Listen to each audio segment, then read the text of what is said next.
Good morning प्यारे विद्यार्थियों। हमारा जो चैप्टर चल रहा है वो चल रहा है भारत का भौतिक स्वरूप। और भौतिक स्वरूप की दृष्टि से हमने भारत को 6 भागों में बांटा है। 6 भागों में से हमने एक भाग का पूर्णतः अध्ययन कर लिया और दूसरा भाग भी अपना कंप्लीट हो चुका है। आज हम अध्ययन करेंगे भारत का भौतिक दृष्टि से तीसरे भाग का प्रमुख रूप से विभाजन करेंगे, उसको विस्तार से उसके बारे में चर्चा करेंगे। तीसरा भाग है वो हमारा प्रायद्वीपीय पठार। तीसरा भाग कौन सा है अपना? प्रायद्वीपीय पठार है।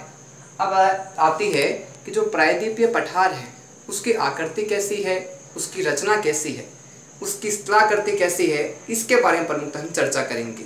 तो प्रायद्वीपीय पठार है, उसकी जो आकृति बताई गई है वो एक मेज की आकृति वाला स्थल है। एक प्रकार से कहा जाए तो जो प्रायद्वीपीय स्थल है वो किस प्रकार की आकृति वाला स्थल है? एक मेज की जो आकृति होती है उस प्रकार का कौन सा स्थल है? अपना प्रायद्वीपीय पठार बताया गया है। बात आती है कि ये जो प्रायद्वीपीय पठार है इसका निर्माण प्रमुखतः किस प्रकार के चट्टानों से, किस प्रकार के क्षेत्रों से प्रमुखतः हुआ है? ध्यान, प्रमुख रूप से जो प्रायद्वीपीय पठार है इसका जो निर्माण हुआ है वो पुराने क्रिस्टलीय, आग्नेय और रूपांतरित जो शैलें हैं इन तीनों से मिलके प्रमुखतः भारत के प्रायद्वीपीय पठार का निर्माण हुआ है। बात आती है कि गोडावना भूमि के टूटने व अपोह के कारण, अब जो गोडावनी भूमि है और उसके साथ साथ जो अपोह का जो क्रम है उसके कारण क्या है कि ये जो अपने क्रिस्टलीय, आग्नेय, रूपांतरित शैलें हैं इसका जो गोडावना वगैरह भाग जो आता है अपना, और जो अपोह का जो कारण आता है उसके कारण भी क्या है कि प्रायद्वीपीय पठार का निर्माण प्रमुखतः हुआ है। और उसकी आकृति कैसी है? एक मेज की आकृति जिस प्रकार से होती है उस आकृति के समान के अपना प्रायद्वीपीय पठार भारत का दिखाई देता है। बात आती है कि इसमें प्रमुख रूप से कौन कौन सी घाटियां और कौन कौन सी प्रमुखतः पहाड़ियां प्रसिद्ध है उसके बारे में प्रमुखतः हमें बात करेंगे। तो सबसे पहले बात आती है इसकी प्रमुख घाटियों की। जिसमें प्रमुख घाटियां आती है पठारी भाग में चौड़ी व छिछली घाटियां पाई जाती है। कौन कौन सी घाटियां पाई जाती है? चौड़ी व अधिक छिछली जो घाटियां हैं वो प्रमुखतः प्रायद्वीपीय पठार में पाई जाती है। और इसके साथ साथ क्या है कि इसमें जो पहाड़ियां पाई जाती है वो अधिकतर गोलाकार आकृति की पहाड़ियां पाई जाती है। तो इस प्रकार इसमें घाटियां व पहाड़ियां अलग अलग प्रकार की इसमें पाई जाती है।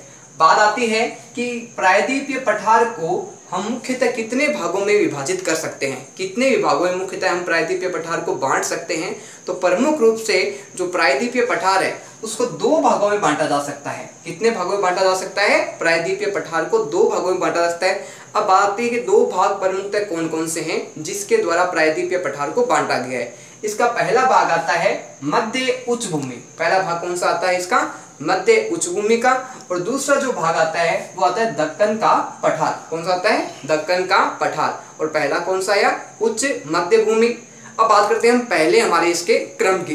पहला जो क्रम आता है इसका वो आता है मध्य उच्च भूमि का। कौन सा आता है अपना? मध्य उच्च भूमि का।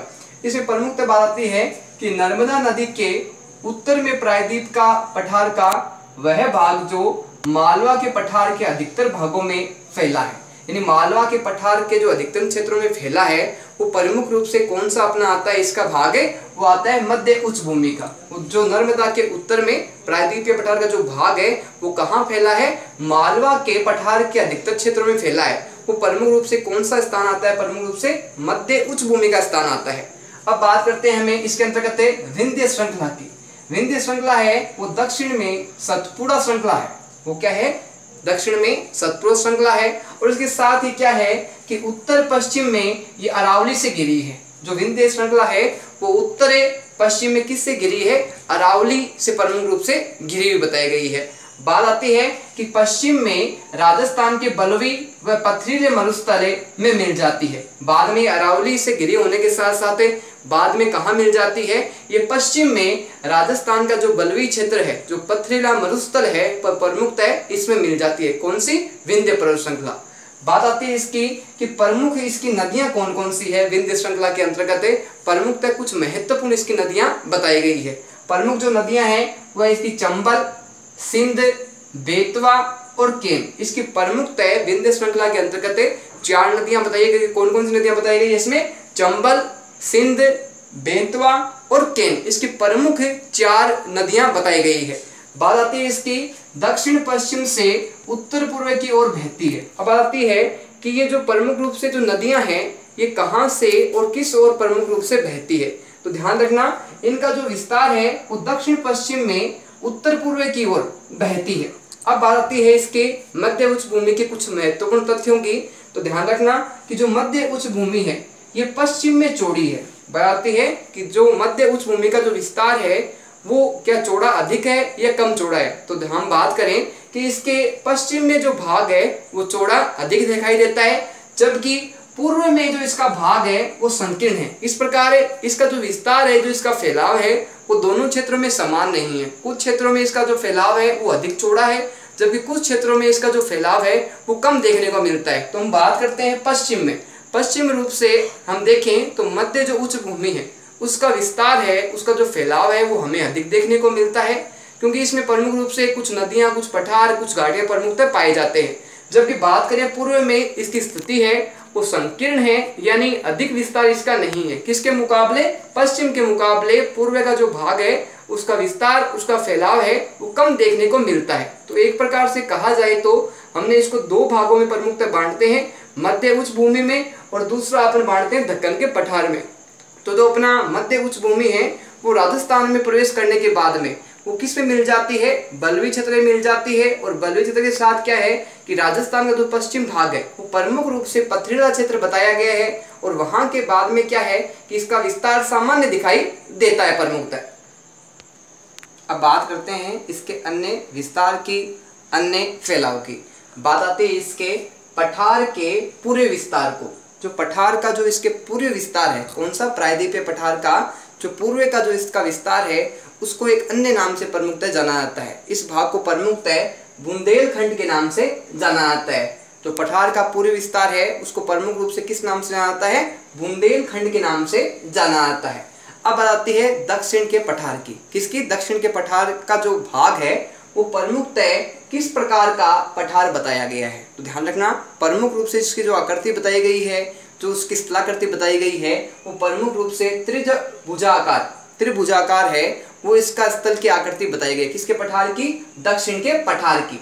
अब बात आती है कि जो दक्षिण का पठार है ये प्रमुख रूप से किस भाग में प्रमुखतः स्थित है, कहाँ ये प्रमुख रूप से पाया जाता है। तो प्रमुख रूप से जो दक्षिण का पठार है ये नर्मदा नदी के कौन से भाग में स्थित है? नर्मदा नदी के दक्षिण भाग में स्थित है। कौन सा पठार? दक्षिण का पठार। बात आती है उत्तर में सतपुड़ा की श्रृंखला। इसके उत्तर में कौन सी श्रृंखला प्रमुखतः पाई जाती है? सतपुड़ा की जो श्रृंखला है वो प्रमुखतः इसकी पाई जाती है। कौन से पठार में? दक्षिण के पठार में।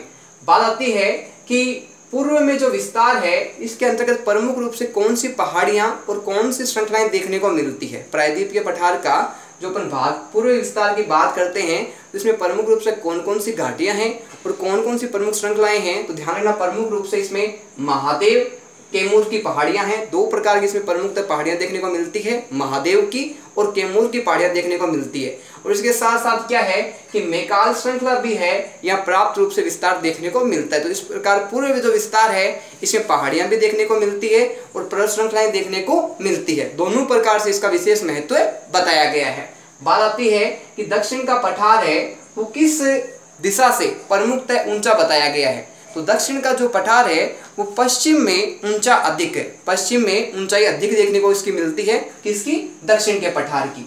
बात आती है कि पूर्व की ओर कम ढाल वाला, यानी दक्षिण का पठार है वो क्या है? पश्चिम में तो ऊंचा अधिक है, जबकि पूर्व में बात करें तो इसकी ऊंचाई है वो सामान्यतः देखने को मिलती है। और सामान्यतः क्या है कि जो पूर्व की ओर है ये ढाल वाला भाग अधिक दिखाता है, ढलान वाला क्षेत्र प्रमुखतः यहाँ पाया जाता है। बात आती है कि जो उत्तर पूर्वी भाग है इसमें प्रमुख रूप से कौन कौन सी पहाड़ी है या किस नाम से इसको जाना जाता है उसके बारे में प्रमुखतः हम बात करेंगे। तो प्रमुखतः मेघालय, काबी एंगलोंग पठार इसमें प्रमुखतः पाए जाते हैं। उत्तर पूर्व का जो भाग है उसमें प्रमुख दो प्रकार के हैं वो पठार देखने को मिलते हैं। कौन कौन से? मेघालय और काबी एंगोलैंग के। बात आती है कि पहाड़ी है वो प्रमुख रूप से किस नाम से प्रमुखतः जानी जाती है। तो पहाड़ी है उत्तर कचार पहाड़ी के नाम से इसमें जाती है। इस प्रकार क्या है कि उत्तरी भाग है इसमें प्रमुख रूप से पहाड़ियां और उसके साथ घाटियां प्रमुखतः देखने को मिलती है। किसमें? दक्षिण के पठार में। बात आती है पूर्व से पश्चिम में प्रमुखतः श्रृंखलाएं कितनी पाई जाती है। तो दक्षिण पठार की हम बात करें तो तो पूर्व से लेके दक्षिण में जो इसकी श्रृंखलाएं देखने को मिलती है, इसमें महत्वपूर्ण श्रृंखलाएं प्रमुखता देखने को मिलती है। अब आती है कौन कौन सी श्रृंखलाएं हैं, उसका विस्तार देखने को मिलता है। तो बात आती है इसमें 3 महत्वपूर्ण श्रृंखलाएं हैं। कितनी महत्वपूर्ण श्रृंखलाएं हैं? 3 महत्वपूर्ण श्रृंखलाएं हैं। और 3 महत्वपूर्ण श्रृंखलाएं कौन कौन सी है? तो प्रमुखतः जो श्रृंखलाएं हैं गारो, खासी व जयंतिया। 3 प्रमुख श्रृंखलाएं हैं। कौन कौन सी? खासी, गारो और जयंतिया। अब बात करते हैं कि दक्षिण के पठार के पूर्वी भाग के बारे में चर्चा करेंगे कि दक्षिण के पठार का जो पूर्वी भाग है वो किस नाम से जाना जाता है। तो ध्यान रखना, पूर्वी भाग को पूर्वी घाट में स्थित है। पूर्वी भाग है वो कहाँ स्थित है? पूर्वी घाट में स्थित है। जबकि जो पश्चिमी भाग है वो पश्चिमी घाट में स्थित है। इस प्रकार के दक्षिण का जो पठार है वो पूर्वी भाग तो पूर्वी भाग में स्थित है और पश्चिमी है वो पश्चिमी घाट में स्थित बताया गया है। बात आती है कि पश्चिमी घाट है वो किसके समांतर है? जो पश्चिमी घाट है वो पश्चिमी तट के समांतर है। पश्चिमी घाट है वो किसके समांतर है? पश्चिमी तट के समांतर है। और पश्चिमी घाट को पार किया जा सकता है, यानी पश्चिमी घाट में हम पहुंचते हैं, वहां जाते हैं तो हमें किस प्रकार से पश्चिमी घाट को पार करना पड़ेगा, किस प्रकार से वहां पहुंचा जाएगा। तो प्रमुखतः वहां पहुंचने के लिए हमें दर्रों के द्वारा पश्चिमी घाट में पहुंचना पड़ेगा। अब अधिक दर्रे कहते किसे हैं? हमने बात की थी कि 2 पहाड़ियां हैं या 2 पर्वत है, उनके बीच का जो संकरा रास्ता होता है, छोटा स्थान होता है, उसको प्रमुखतः क्या है? दर्रे कहा जाता है। क्या कहा जाता है? दर्रे कहा जाता है। यानी ऐसा स्थान जो 2 घाटियों 2 पहाड़ों के बीच में स्थित हो और वहां पहुंचने का छोटा संकरा रास्ता हो, उसे प्रमुख रूप से क्या कहा जाता है? दर्रे कहा जाता है। बात आती है कि पश्चिमी घाट है और पूर्वी घाट है की अपेक्षा ऊंचे हैं। यानी पश्चिमी घाट है वो किसकी अपेक्षा ऊंचे बताए गए हैं? पश्चिमी घाट है जो पूर्वी घाट की अपेक्षा अधिक ऊंचे बताए गए हैं, अधिक उनका विस्तार प्रमुखतः बताया गया है। बात आती है कि पश्चिमी घाट की जो ऊंचाई है वो सामान्यतः कितनी देखने को मिलती है? पश्चिमी घाट है, पूर्वी घाट की जो ऊंचाई है सामान्यतः 600 मीटर है, वो प्रमुखतः देखने को मिलती है। ये सामान्यतः इसकी बताया गया विस्तार है कि पूर्वी घाट है उसका जो विस्तार है प्रमुखतः 600 मीटर तक बताया गया है। बात आती है पश्चिमी घाट की ऊंचाई कितनी है?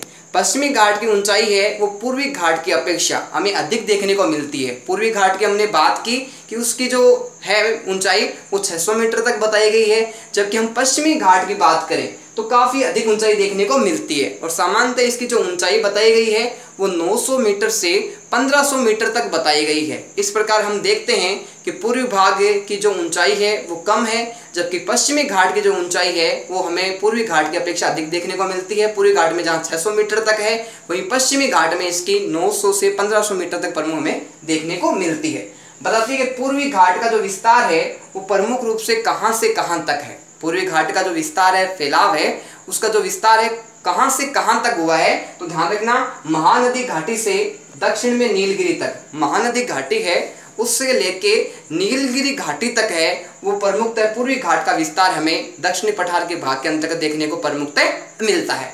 बात आती है पश्चिमी घाट में पर्वतीय वर्षा होती है। पश्चिमी घाट में प्रमुखतः जो वर्षा होती है वो किस प्रकार की वर्षा होती है? प्रमुखतः पर्वतीय वर्षा होती है। अब आती है कि पर्वतीय वर्षा किस प्रकार से ये होती है, किस कारण से होती है, इसके पीछे प्रमुख कारण क्या है? तो ध्यान रखना, प्रमुख रूप से पश्चिमी ढाल पर आर्द्र हवा के टकराकर हवा ऊपर उठने के कारण, यानी पश्चिमी जो ढाल है उसमें जो हवा है वो कहाँ से टकराकर? आर्द्र हवा की टकराकर ऊपर उठने के कारण क्या है कि ये वर्षा होती है। कौन सी वर्षा होती है? पर्वतीय वर्षा होती है।